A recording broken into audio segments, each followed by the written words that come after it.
فکر اعداد راځي چې وکړو و فکر جګړې ته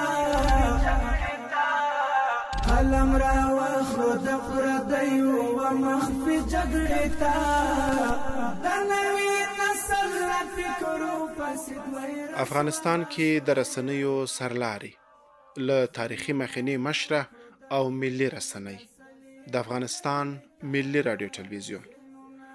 افغانستان کې د اسلامي امارت تر حاکمیت وروسته یې پرده تر پخوا ډېره ښکلې شوې او د لیدونکو ګراف یې ورځ تر بلې په لوړېدو دی. د کمپیوټرونو تر شا ناست کارکوونکي د پخواني حکومت دي. نه یوازې له دندو نه دي لرې شوي، بلکې دلته یې د وړتیاوو لوړاوي ته روزنیز سیمینار جوړ شوی. خالي بستونو ته یې نوي ګمارل کېدونکي کارکوونکي د ازادي سیالۍ له لارې راځي. د ټلویزیون له پخوانیو کارکوونکو یې ګوته په شمېر هغوی له دندو ګوښه شوي چې په مالي او نورو برخو کې د فساد ښکاره او مستندې دوسیې لري، او په بهر کې میشتي تبلیغاتي دستګاوې هم وخت ناوخت پر ورته موضوعاتو استخباراتي پروژې پر مخ وړي او موخه یې له یادو کارکوونکو سره خواخوږي نه، بلکې د اسلامي امارت د بدنامي ناکامي هڅې دي. یو څو کسه غرب ته تښتېدلي خلک چې دوی ته یو پروژه ورکول سوي په تبلیغاتو په برخه کې، نو د هغو تبلیغاتو د یو سوژې برابرولو لپاره دغسې ځینې افواهات کله ناکله راپورته کوي، ولې په افغانستان کې دغسې نه ده. اصلا دلته هغه د مخکیني کارمندان اوسني کارمندان دا کیسې اصلا مطرح نه دي. یو ځل چې کله عمومي عفوه وسوه، هغه عمومي عفوه نور کیسه ختمه سوې ده، او دلته په افغانستان کې دغه اوسني کارمندان که څوک تلویزیون ته راسي، په تلویزیون کې وویني 5 نفره به نوي خلک نه وي. هغه نوي خلک کم راغلي د هغه علت به دا وي چې یو چا به وظیفه پرېښي، څوک به تقاعد سوي، کوم بستونه به خالي سوي، یا ځینو اشخاصو ته به نویو چا ته اړتیا وه، هغه خلک به راغلي. نور ټول هغه مخکیني کارمندان دي، او دا مخکیني کارمندان او اوسني، یعنې زموږ هڅه دلته دا ده چې دغه مخکینی او اوسنی او دا نوم اصلا بیخي نه وي. یو څه چې مثلا د بیرون نه کله ناکله ځینو اشخاصو یا د چا په اړه باندې ویل کېږي، هغه دغسې یو څوک چې په د اوسني حالاتو کې هم د جمهوریت د وخت هغه فساد، غلا، نه کار کول، یا په ځینو برخو کې په ځینو نارواوو کې ښکېلي، کله چې په اړه باندې امارت اقدام اخلي، بیا په رسنیو کې یو خوا بل خوا څه نومونه ورکول کېږي. یا مثلا که یو څوک منفکېږي، دا طبیعي خبره ده. اوس د امارت خلک موږ تاسې وینو، د وزیرانو په کچه، د والیانو په کچه باندې یو څوک بست یې لوړېږي، د یو چا بست ټیټېږي، یو څوک د یو چا وظیفه تغیرېږي. ولې کله چې هغه د تېرې ادارې د کسانو د یو چا په وظیفه باندې دغسې یو تغییر راځي، هغه دوی ګواکې دا هغه برخورد ورسره کېږي، یعنې هغه د جمهوریت د وخت ضد ورسره پاللی کېږي. ولې دغسې نه ده، یعنې دا که په اداره کې تغییر راځي، تبدیل راځي، یا له لویه سره د حکومت په کچه باندې، دا په ټوله اداره کې او د هر چا په وړاندې باندې راتلی شي. نظر تیر ته د ملي راډیو تلویزیون رهبرۍ یوه هڅه چې واقعا د ستایلو ده، هغه دا ده چې اوس کار وړ کسانو ته سپارل کېږي، مستحق کسانو ته سپارل کېږي. یوه لویه ستونزه په تېرې ادارې کې، البته په ټوله نشم ویلی، خو تر یوه حده پورې د واسطې ستونزه دلته موجوده وه. که له چا سره د اشنایي درلودله یا واسطه درلودله، نو دلته په دنده ګمارل کېدلې، او که نه نو برخلیک دې نه و معلوم. پر میز راټول دا کسان د خپرونو د بیا کتنې د کمیټې غړي دي او د خپرونو لا معیاري کېدو لپاره پر بحث راټول دي.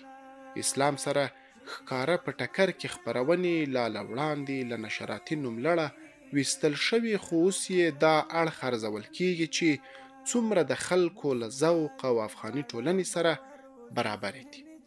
د جمهوریت د وخت هغه خپرونې چې هغه ښکاره له اسلام سره په ټکر کې وي، هغه په همغه وخت کې له بینه تللي دي، او د هغه په ځای باندې نورې خپرونې رامنځته سوي دي، یا هم تکرار خپرېدو چې کرار بیا نورې خپرونې رامنځته سوي. ولې د خپرونو د لا معیاري کولو په خاطر باندې، هغه د ولس غوښتنو ته په کتو باندې، یا هغه د ملي رسنۍ د مسؤلیت د ادا کولو په خاطر باندې، موږ د خپرونو د بیا کتنې لپاره یو کمیټه رامنځته کړه چې په هغه کې تقریبا 13 یا 33 نفره شاوخوا په دې کمیټه کې راټول شوي، د عمومي رئیس صاحب، د ما او د نورو رئیس صاحبانو، مسلکي اشخاصو، امیر صاحبانو په شمول باندې. او د خپرونو د بیا کتنې لپاره مو یو چک لیست جوړ کړی و. هغه چک لیست له نوم نه رانیولې بیا تر اخیر پایه پورې چې په خپرونه کې د غږ کیفیت، ایډیټ، ضرورت او مصارفاتو په دې ټولو باندې بحث کوو. په دې جریان کې د موږ 18 خپرونې له سکیجول نه لوېدلې دي او نوې خپرونې مو رامنځته کړي دي. د نوې خپرونو کې لا هم هغه 18 خپرونې چې د لیست نه لوېدلې دي، دې نویو خپرونو د بیا پیلولو لپاره یوه خپرونه بیا په کمیټه کې عرضوو، بحث پرې باندې کوو او هغه ایجادوو. البته دغه ایجاد مو د ضرورت په بنا ده، نه لکه په تیر جمهوریت کې ځینې خپرونې ایجاد شوې وي چې هغه د صرف د ځینو پروډکشنو دپاره وي، یا د فحشا، ناروا یا د غربي کلتور د واردولو د خاطر باندې.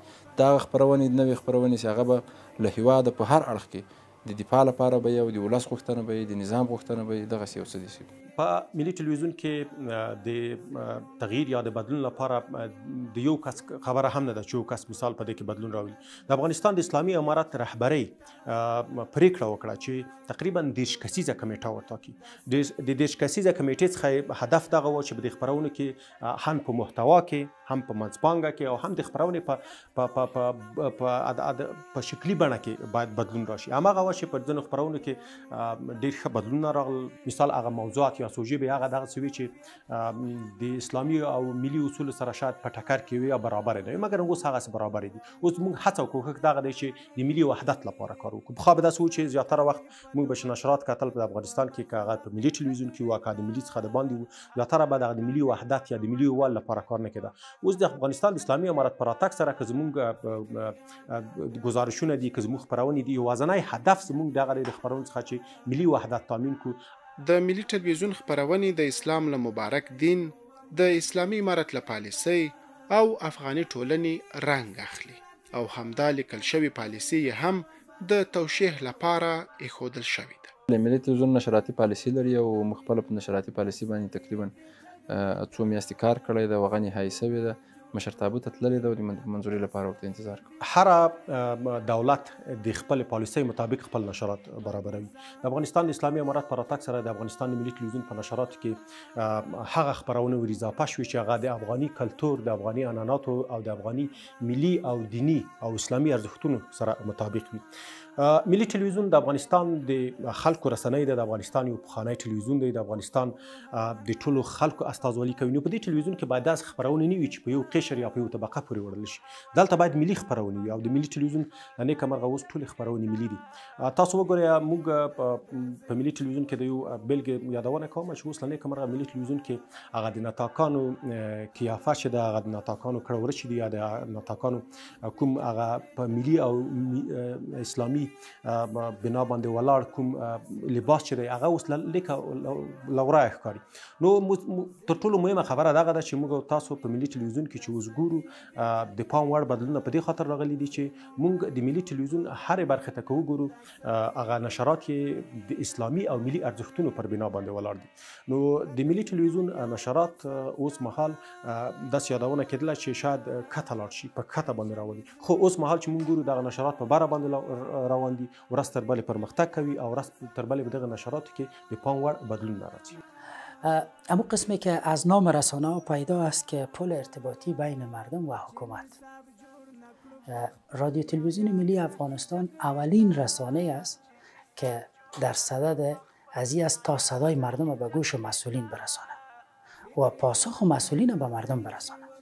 دا بیا په ګرځنده ټلیفون کې د افغانستان ملي رادیو ټلویزیون د خپرونو کاریال یا اپلیکیشن دی. د ګڼو نورو ځانګړنو ترڅنګ یوه دا ده چې مینوال یې د ملي رادیو ټلویزیون ټولې خپرونې په کم انټرنیټ کتلی شي. 4 رادیوګانې هم 24 ساعته د همدې کاریال له لارې اورېدل کیږي.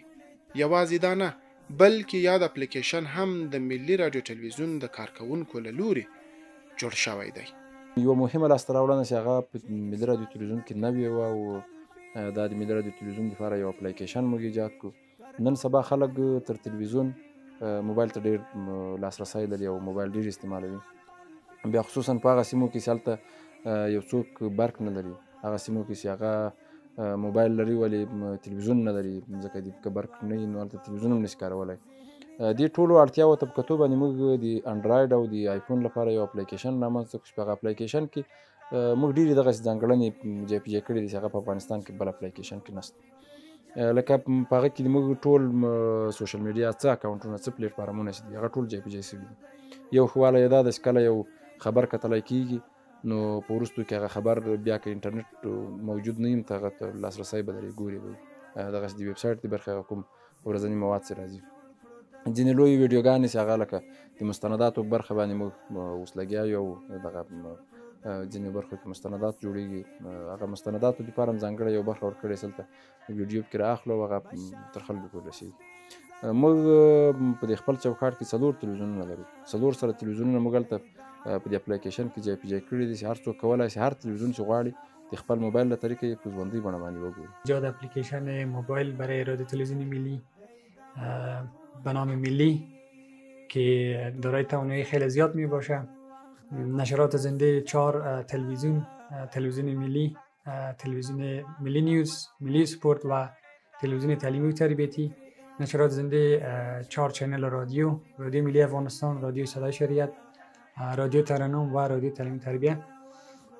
در کنار از او این نشرات زنده چینل های تلویزیونی و رادیویی به اساس کیفیت و سرعت اینترنت است که در سراسر افغانستان به هر کیفیت و سرعت اینترنت که هموطنا داشته باشند میتونن چینل ها را بیننده و شنونده باشند. یو ښه کمال مو دا پکې راخیستی چې د انټرنیټ کیفیت ته په کتو باندې یعنې که څوک انټرنیټ تیز ولري هغه ته به لوړه کوالټي تصویر ورکوي. که یو چا انټرنیټ کمزوری هغه ته به هغه کیفیت تصویر کمزوری ولې داسې د تلویزیونه باید بې برخې نسي وایي کړي. مثال ته 4 رادیوګانې دي او هغه رادیوګانې ټولې په ژوندۍ بڼه باندې اورېدلی شي. حتی اف ام رادیو په ټوله نړۍ کې خلک اورېدلی شي. یو بل کار مو دا کړی دی چې په رادیوګانو کې ځینې خپرونې کله یو چا تېرېږي مثلا د 7 بجو خبرونه دي هغه په 7 بجې باندې یو څوک بل څه باندې مصروف دي. د 7 بجو خبرونه دی کولی شي د رادیو نه لاندې په ارشیفي ډول باندې تر 4 ساعته پورې هغه خپرونه باندې ورته پرته وي. نو دا په نشراتي برخه کې یو لویه لاسته راوړنه یادولی شو. دا اپلیکیشن چون په افغانستان کې نور رسنۍ هم دغسې اپلیکیشنونه لري ولې هغه ځانګړنې یا هغه وړتیاوې که څوک یې سره پرتله کړي عام خلک یې را ډاونلوډ کړي وایي ګوري. ملي رادیو تلویزیون به دا لومړنی ځل یو نوښت یو لومړنی هغه ښه والي ټول هغه څه چې افغانان یې غواړي هغه په دې اپلیکیشن کې جای په جای کړي دي. او دغه د اپلیکیشن جوړښت مو یعنې سورس کوډ یې خپله د موږ سره ده، جوړښت یې خپله د موږ سره ده. د دې اپلیکیشن دغه له لویې سره هغه پلان او د دې سره هغه ډیزاین دا د موږ سره ده. موږ د خپل آی ټي په برخه کې د ان ټي بست کې یو اعلان کړی او د هغه لپاره تکړه او مسلکي همکاران را پیدا کړي دي. موږ خپله دغه موږ د آی ټي د عملیات خپل نوښت او په دې باندې کار کړی الحمدلله توانیدلی یو چې دا اوس معمولا نشرات کې روان. اپلیکیشن که خیلی چیز مهمی است. ما با همکاری بخش آیتی خود توانستیم یک اپلیکیشن خوبی بسازیم و فعلا ما فعالیت داریم، نشرات زنده داریم. در کنار از او ما قبلا کل تلویزیون ما به گونه لایف نشر نداشتیم، این تا زمینیش نبود، ولی ما فعلا کلا تلویزیون ما به شکل زنده نشرات میکنیم از صفحات خود و همچنان رادیو که قبلا نبود بخش صفحات ما به نام رادیو چیزی نداشتیم، اما ما فعلا یک بخش نشراتی مختص در صفحات مختلف در رادیو داریم که کلا نشرات رادیو را پوشش میده به شکل زنده، حتی به شکل زنده ما برنامه رادیو را ما نشراتش داریم. همینطور موارد زیادی است که ما خلاقیت هایی است که ما در امی اواخر داشتیم.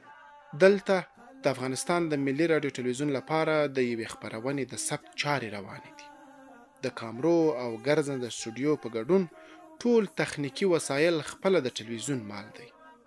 په داسې حال کې چې د تیر حکومت پر مهال به د ډیری دغه ډول خپرونو د ثبت لپاره تخنیکی وسایل او د ثبت کارډله د لنډ مهال لپاره په کرایه نیول کېدل او پراخ لګښتونه به یې هم ټول د تلویزیون له بودیجې ورکول کېدل.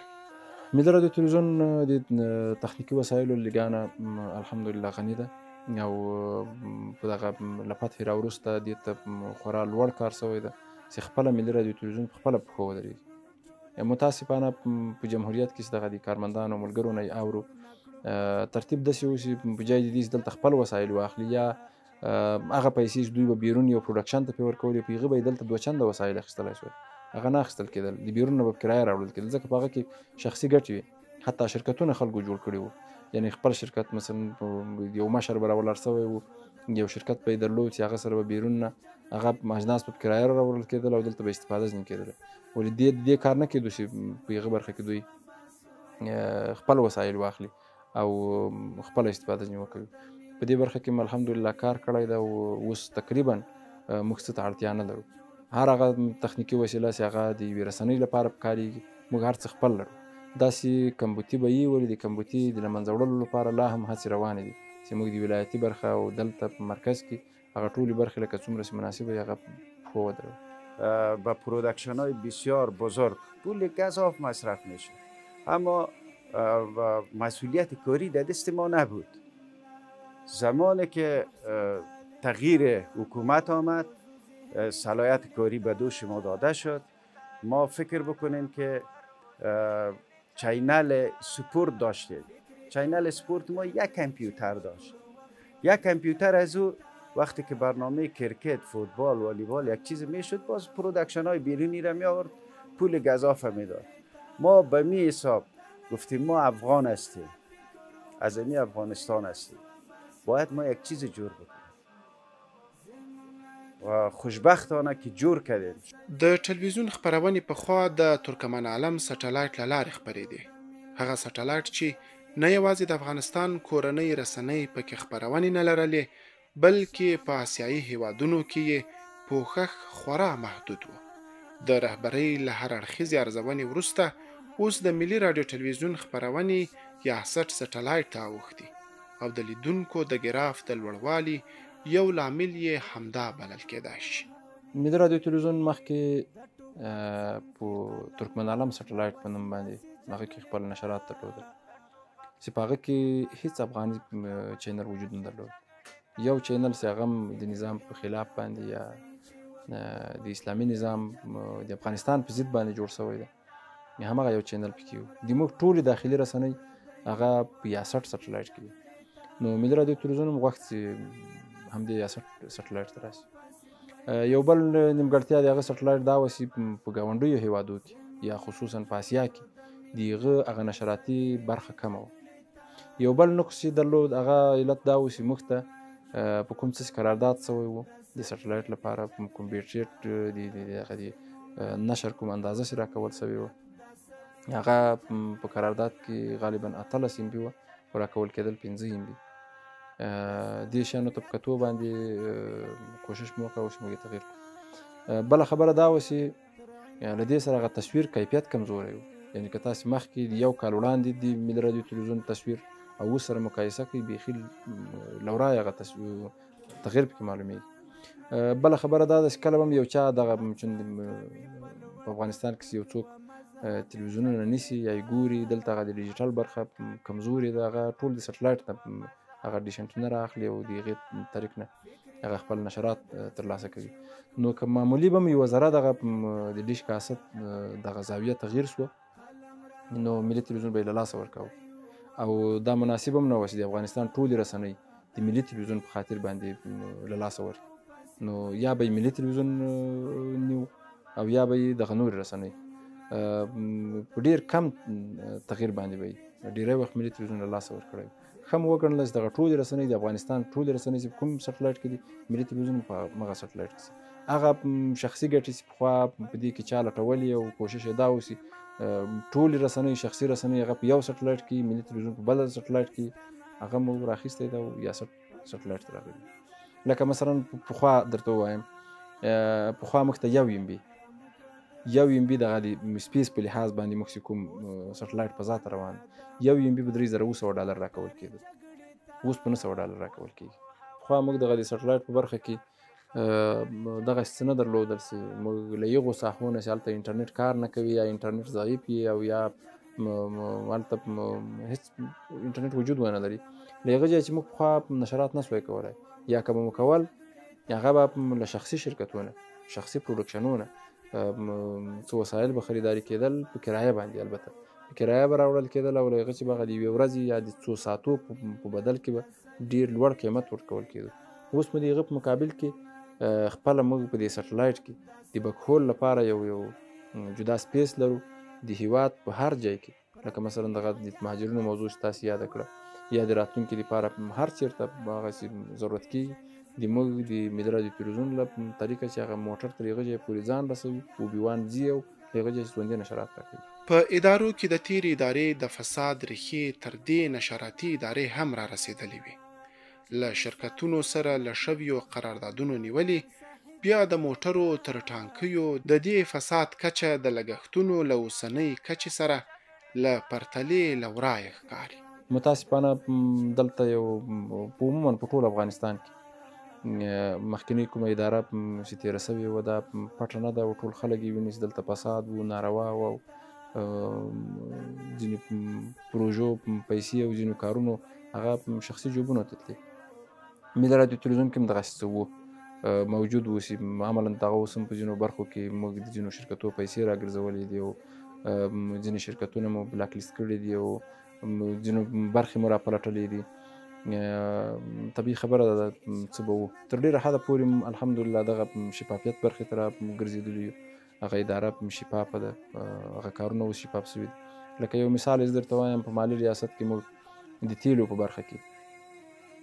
برخه کې تېر کال د ثور په میاشت کې د موږ 1000 لیټره تیل مصرف شوي دي، خو سږ کال په ثور میاشت کې بیا 4000 لیټره تیل مصرف شوي دي. سره له دې چې هېڅ موټر موږ 40 موټر لرو، هېڅ موټر مو دغسې نه ده راګرځولی شي. هغه موټر دی موږ یو چا ته ووایو چې نه ته خپرونې ته مه ځه، تلویزیون همغسې روان ده، موټران همغسې ګرځي. تیل به پخوا نهایت ډېر مصرف کېده، یعنې که ووایو په یو نیم میاشت کې به 1000 لیټره تیل مصرف کېده. په داسې حال کې چې اوس په میاشت کې تر 4000 لیټره تیل مصرفېږي. نو یعنې هغه د نیم نه مصرف بیخي راکم شوی دی. مخکې به د تیلو په موردو کې فساد ډېر زیات و، توزیع کې به یې فساد ولو، همدارنګه تیل به هوایي ورکېدلو. نو اوس لله الحمد هغه ټول موضوعات ختم شوي دي او نهایت شفافیت راغلی دی. قسمت جمعآوری عواید قبلا نظر به اسناد دوسیه ما می‌بینیم که خیلی پراگندگی بود، عواید به شکل منظم جمع‌آوری نمی‌شد و تا حدود عواید حیف و میل می‌شد. ما از قبل خیلی اسناد در اختیار داریم که عواید جمع‌آوری نشده. شبکه‌های تلویزیونی، رادیویی باقیات دارند پیش ما، حتی از سال‌های 85 شروع تا فعلا باقیاتشون تصفیه نشده.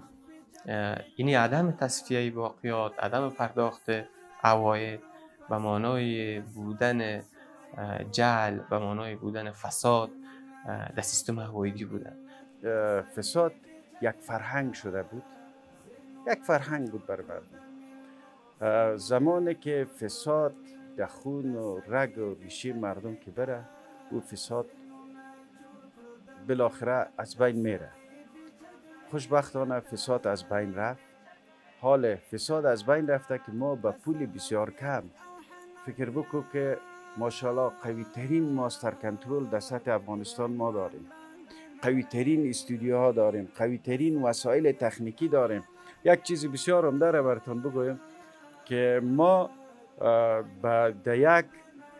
در تاریخ 24 اسد 28 اسد شاهد حال تمام مردم افغانستان که ما از 4 محل همزمان نشرات داشتیم، از 3 محل همزمان نشرات داشتیم. فساد در کل، فساد اداری اگر مشخصا بگوییم، اما پله ها یا پایه های خود داره. به خاطر از بین بردن فساد راهکارهای مناسب باید گرفته شود که فضل خداوند فعلا راهکارهای بسیار خوب منظم گرفته شده. عاملین فساد تشخیص میشه، عاملین فساد بالاخره به پنجه قانون سپرده میشه و در قسمت پروسیجر طی مراحل تدارکاتی اسناد راهکارهای بسیار خوب و منظم است، مطابق طرز العمل بودجه ملی، مطابق اصول تدارکاتی. تمام قراردادهای ما به شکل منظم در پروسه تدارکاتی میره و مراحل تدارکاتی بسیار به شکل شفاف، چیزی که مواد قانون تدارکات و مواد سند بودجه ملی امارت اسلامی ایجاب میکنه پیش میره. دا د ملي راډیو تلویزیون د کارکونکو د لیږد موټر دی. چې پر دروازو او ښیښو لګېدلی سټیکر یې نه یوازې د ملي ټلویزیون لپاره له لګښت پرته تبلیغات دي او دغه برانډینګ یې د خبري پیښو په پوښښ کې هم ښه ثابت شوی دی. د برانډینګ د تغییر لپاره یا په دغه موټرو باندې سټیکرو د لګولو لپاره ډېر دلایل موجود وو. یو دلیل یې دا و چې دغه موټر و چې هغه کارمند خپله کله که د یونیفورم واغوندي د یو ملي رسنۍ هغه که په یو میدان کې په یو جلسه کې په یو سټیج کې چیرته هغه به خپل هغه ځان یو مسؤل شخص حس کوي، یعنی هغه به هلته دغسې یو حرکت نه کوي چې هغه خدا نخواسته غیر مناسب وي. موټرو باندې مخکې سټیکرې نه وي چې اوس پې سټیکرې لګول شوي دي او موټر له ورایه معلومیږي چې دا د ملي راډیو تلویزیون موټر دی. نو که چېرته موټر او همکاران یو ځای ته ځي نو د هغوی قدر او احترام کیږي او د ورایه دوی ته معلومیږي چې دوی له ملي راډیو تلویزیون څخه راغلي دي. د افغانستان ملي راډیو تلویزیون سوشل میډیا ریاست چې د هیواد د رسمي ژبو په ګډون پر 5 ژبو باندې په ټولنیزو رسنیو لکه ایکس، فیسبوک، انسټاګرام، تلګرام، واټس اپ، چینل یوټیوب او داسې نورو اپلیکیشنونو کې نشرات کوي او زرګونه څارونکي او مینوال لري. په سوشل میډیا کې موږ تقریبا په 100 ژبو باندې نشرات لرو. اوس نړۍ د سوشل میډیا ته ډېره مثال توجه ده، زیاتره وخت خلک نه تلویزیون دومره اوس ګوري، وخت ورته نه راډیو ګوري، همدغه سوشل میډیا ده. یو موبایل چې تا سره وي د ټولو ځواب ویلی شي. نو د سوشل میډیا اوس په ملي تلویزیون په اډانه کې بسته ریاست دی چې فوق‌العاده کار ورته کوي. در حال حاضر سوشل میډیا و تلویزیون ملی افغانستان در 8 پلتفرم که حدوداً 59 حساب میشه داریم و در مجموع به شکل خبری، به شکل اجتماعی و موارد دیگر ما نشرات میکنیم که تمام اینها به زبانهای مختلف است. اکثرا 2 زبان ملی و رسمی داریم که زبان دری و پشتو است و همچنان زبانهای محلی افغانستان که از جمله زبان ازبکی است، پشتویی است، بلوچی است، نورستانی است. اینا همچنان در سوشال میدیا فعال است. در کنار از این ما زبانهای بین المللی همچنان فعالیت داریم که یک زبان انگلیسی است که از قبل بوده و زبان عربی است که ما تازه در فعالیت خود آغاز کردیم. تلاش ما باعث شد که به مراتب از قسمت دنبال کننده، از قسمت همچنان کسایی که ما را میپسندند و همچنان که ما را میبینند نهایتش تغییرات احساس کنیم. یعنی میتونم به حد فیصدی بگیم که قبلا اگر 100,000 ما دنبال کننده در یک صفحه داشتیم تا اکنون ما او دنبال کننده ما تا 800,000 است. یعنی 700,000 ما پیشروی داشتیم از نگاه دنبال کننده. ملي راډیو تلویزیون نه یوازې دا چې د تلویزیون پر پرده یې د بیلابیلو ژبو د مینوالو خیال ساتلی، بلکې په نړیوالو ژبو یې هم د خبري سرویسونو نشرات پیل کړي دي. موږ د تلویزیون په نیوز برخه کې 2 ژبو باندې چې هغه موږ نشرات پیل کړي دي، مخصوصا په 10 بجې باندې عربي نیوز او په 11 بجې باندې انګلیسي نیوز، چې دا د ملي راډیو تلویزیون په تاریخ کې یو نوی قدم ده. ملي ټلویزیون ته له عصر سره سم ځینې داسې تخنیکي وسایل هم پیرل شوي چې نه یوازې پخوا یې نه لرل، بلکې د اړتیا پر وخت به یې له پروډکشنونو سره قرارداد کاوه. اوس د ټلویزیون مسؤلین خپلو کارکوونکو ته د دې وسایلو د زده کړې لپاره ښوونیز سیمینارونه جوړ کړي. د سیمینار ټول درسونه بیا خپله د ملي ټلویزیون په کارپوه کارکوونکو لخوا تدریس کیږي، بغیر له هغو تخصصي مواردو څخه چې باید متخصص استادان ورته ونیول شي. پخوا په ملي راډیو تلویزیون کې ګیمبل نه درلود او دا یو اړتیا وه. اوس دغه د ګیمبل د ښه استعمال په برخه کې موږ یو دغسې چا ته اړتیا لرو چې هغه نورو کارمندانو ته وښیي. یا مثلا موږ په ملي راډیو تلویزیون کې مخکې ډرون کیمره نه درلود او اوس موږ خپله باندې 5-6 ډرون کیمرې لرو. دغه د ډرون کیمرو د استعمال لپاره اړتیا ده چې هغه نورو کسانو ته یې وروښیي. یا مثلا موږ په ملي راډیو تلویزیون کې مخکې هغه کیمرې مو زړې وي، اس ډي کیمرې وي، دغه اوس نوې کیمرې هغه یو څوک باید راسي هغه کارمندانو ته یې وروښیي. نو دا اړتیا ده چې په مختلفو برخو کې کوشش مو روان کړی ده چې هغه خپل کارمندان په خپله باندې وروزو. د ظرفیت لوړونې دغه برخې ته د موږ توجه او فکر دا خاص دغه د کارمندانو د پاته کېدا په دلیل باندې دلته چې دغه کارمندان د موږ سره هغسې د دوی ظرفیت کمزوری ده، په خپله برخه کې کمزوري لري، هغسې بېکاره نه سي او هغه بې وظیفې نه سي، همغه دلته له موږ سره پاته سي. هغوی ته مو کورسونه دایر کړي دي او هغه د کورسونه یا سیمینارونه بیرته د خپل د ملي راډیو تلویزیون له اړخه دي. موږ په ملي راډیو تلویزیون کې الحمدلله ډېر مسلکي کدرونه لرو، ډېر فعال خلک لرو، ولې دغه فعال ټول خلک هم فعال نه دي.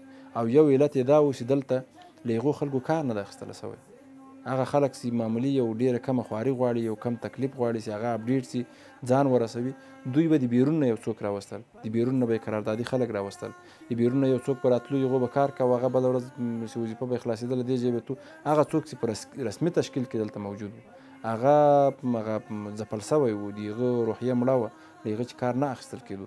اوس مو په دې برخه کې په مختلفو برخو کې ولایاتو کې او دلته مرکز کې روزمره کورسونه روان دي. د اسلامي امارت په حاکمیت کې یوه بله لاسته راوړنه په شته امکاناتو او ظرفیت د ملي ټلویزیون په اډانه کې د ملي نیوز شبکې د فعالیت پیل و. هغه چاره چې د تیر حکومت مسئولین یې د خپرونو په پیل ونه توانیدل.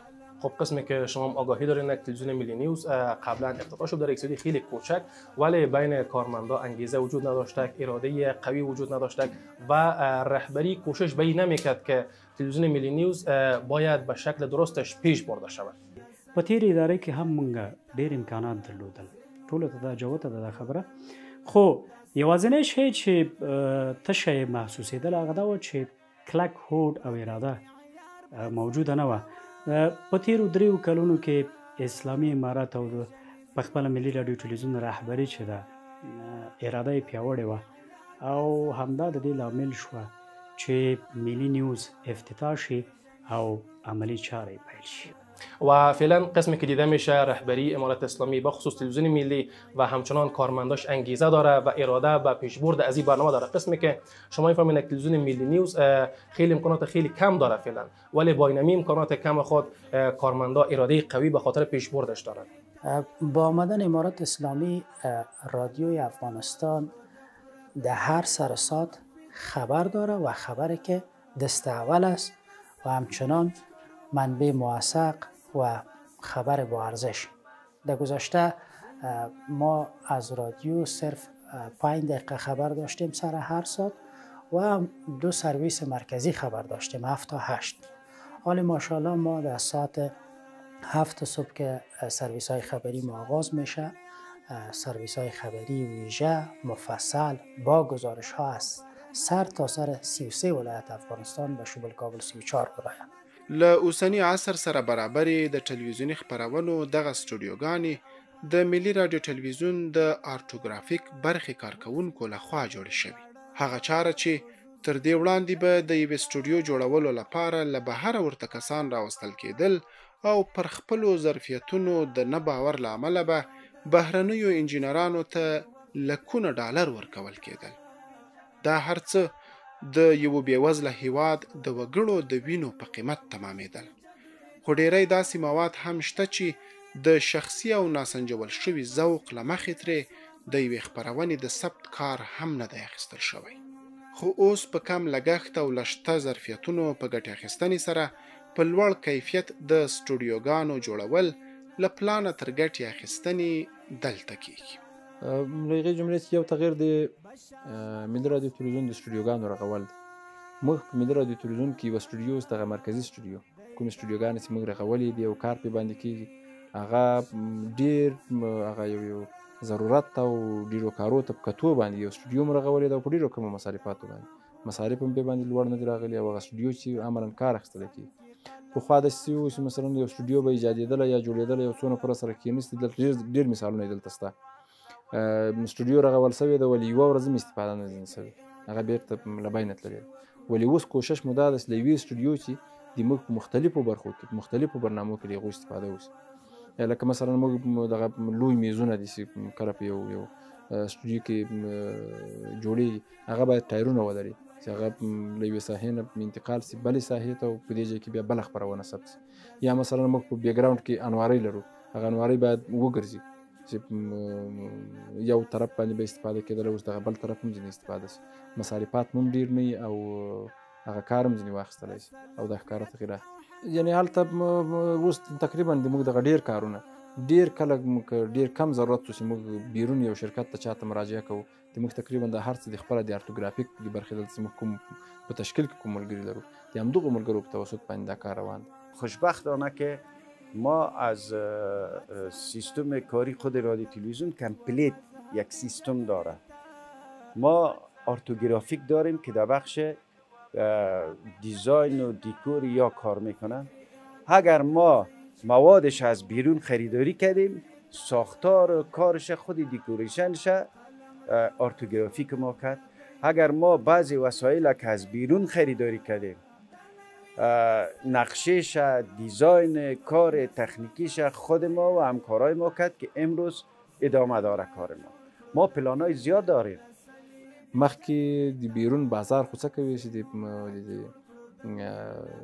خپل د افغانستان له مارکیټ نه به دا کار کېدو، د بیرون نه به خلک راوستل کېده او په ډالرو باندې به دا کار کېده چې هغه په ډېر لوړ مصارف په باندې کېدل، د افغانستان هغه بودیجه به پرې ضایع کېدل. ولې د راتلونکي لپاره موږ اراده دلته انشاءالله تعالی په دې څو ورځ لنډ وخت کې به تاسې ډېرې نورې مهمې سټوډیوګانې چې هغه به په ډېرو کمو مصارفو وي او ډېر لوړ کار به ځینې اخیستلی کېږي، د ننني وخت سره د معیار سره برابر استودیوګانې هغه به انشاءالله تعالی رامنځته کېږي. ما 4 چینل نشرات داریم.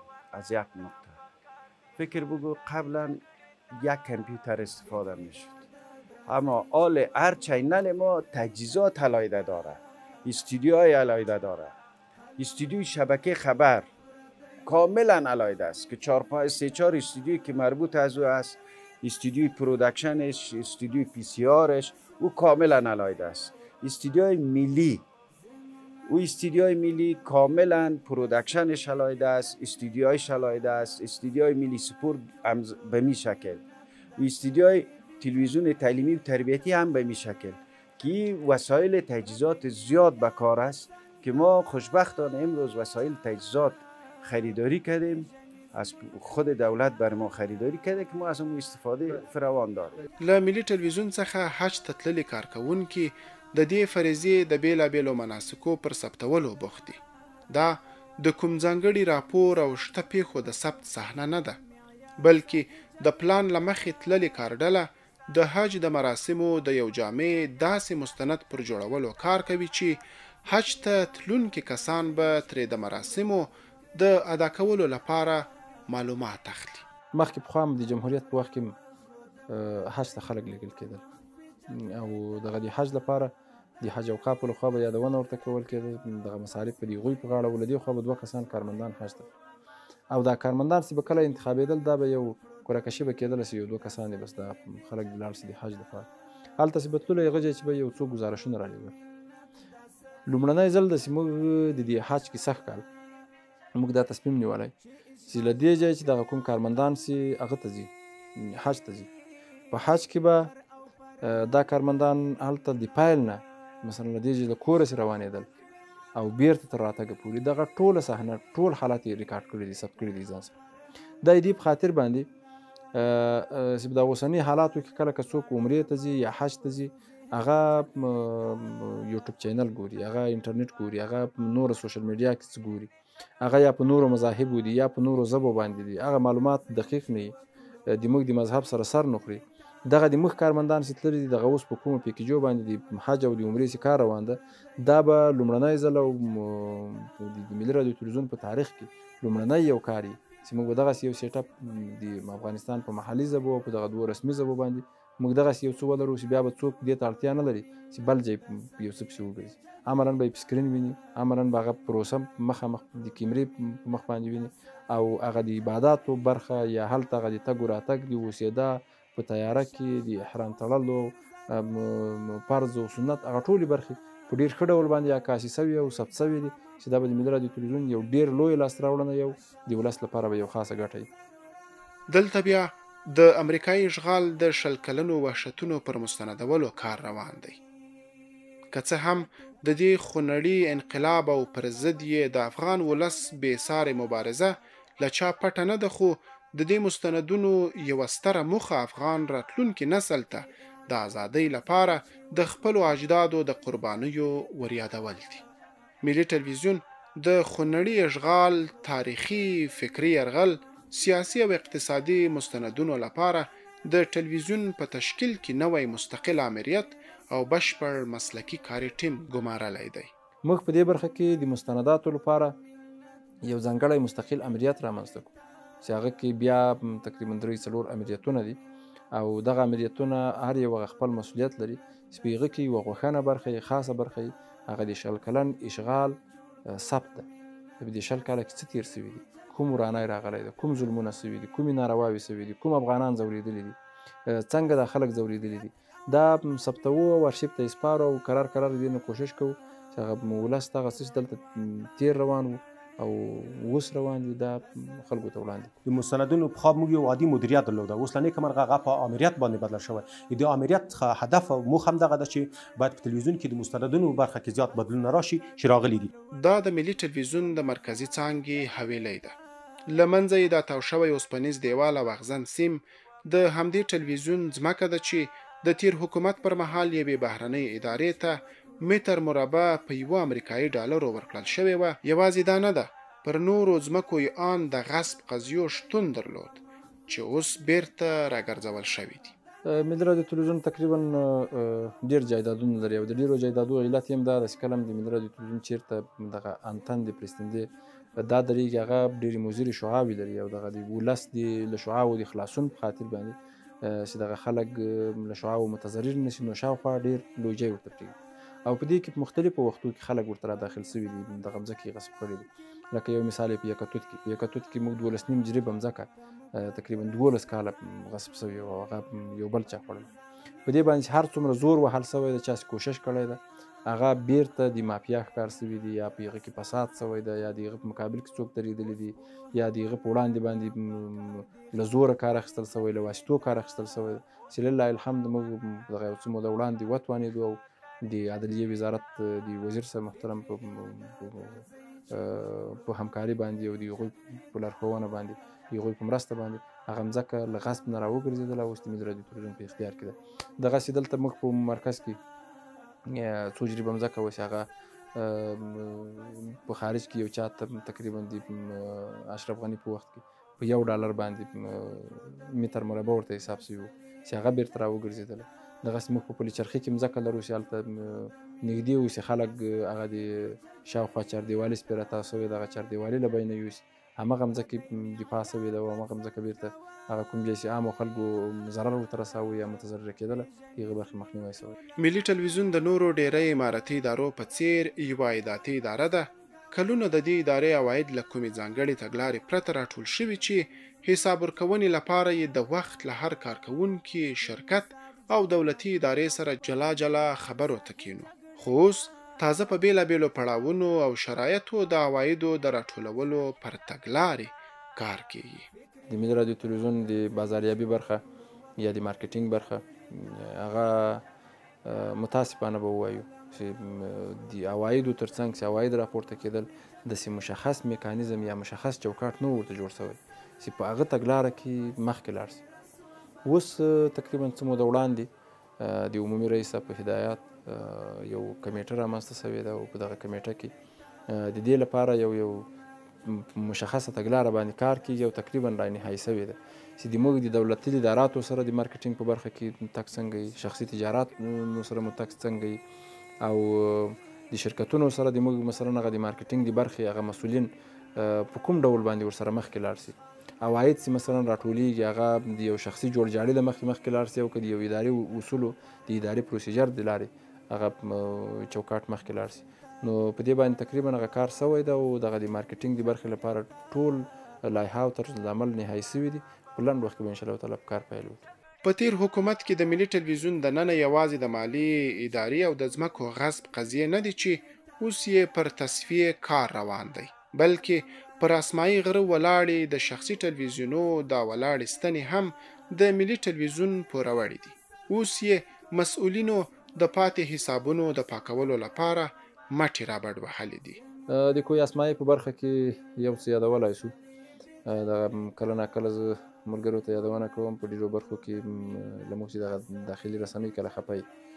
متاسفانه د کوی اسمایي کې هلته موږ ډېرې رسنۍ لرو چې تقریبا 10 کاله 15 کاله 12 کاله په دوی باندې هغه پیسې چې هغه د ملي راډیو تلویزیون د مځکې یا د جای یا کوم قرارداد چې ورسره سوی وي د هغه حق هغه باید ملي راډیو تلویزیون ته ورکول سوی وای، نه وي ورکول سوی.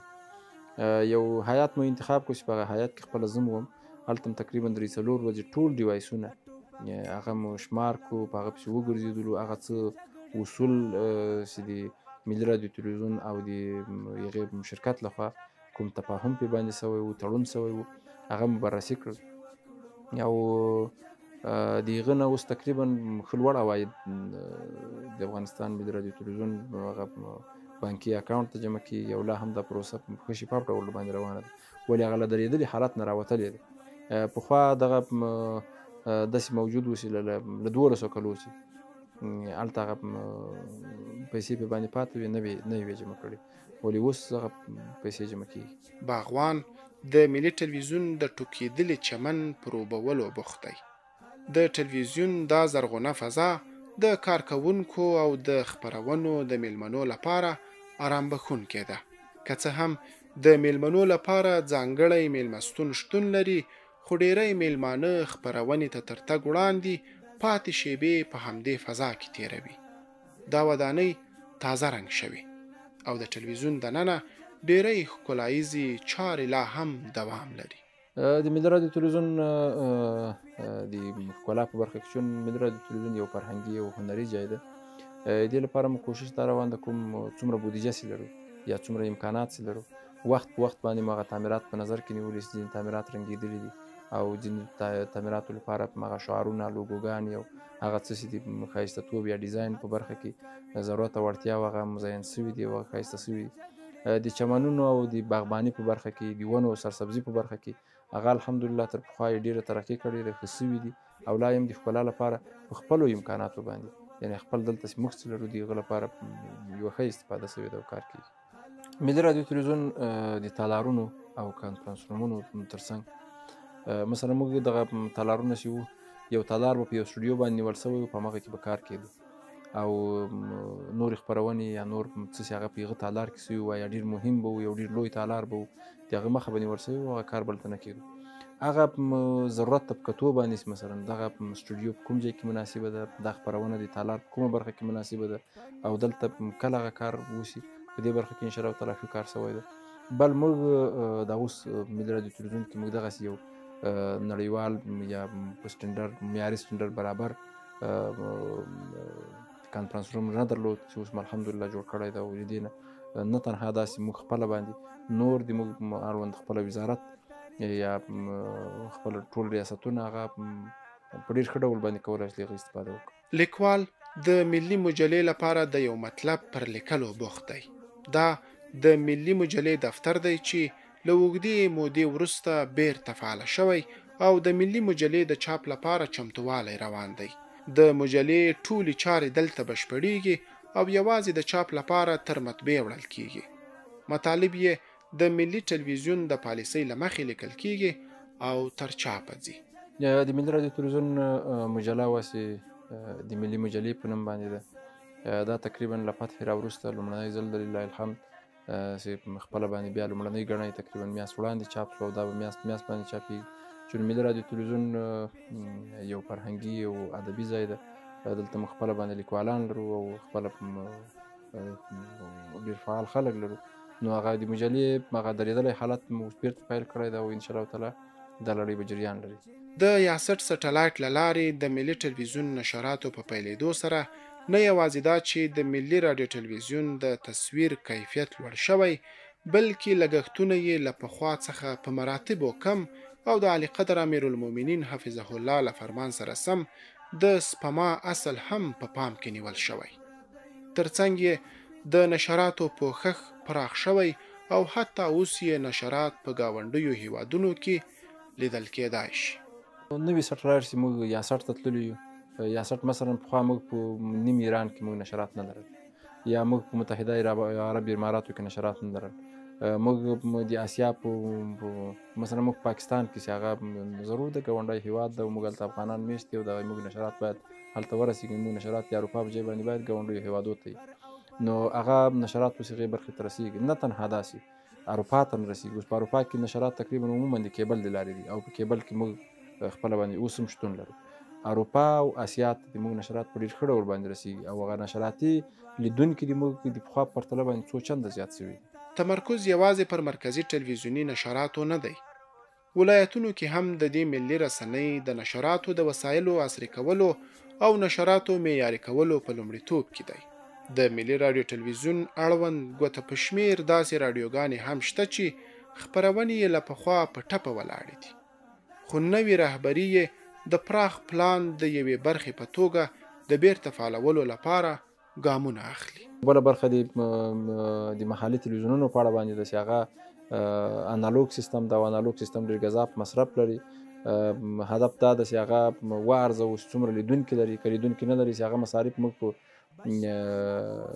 رادیو باندې وکړو، چون موږ 5 AM رادیوګانې لرو چې تر اوسه پورې متاسفانه غیر فعاله دي. د هغو د بیا فعالیت لپاره کوشش وکړو چې هغه بیا راژوندوي کړو، بیرته یې فعال کړو.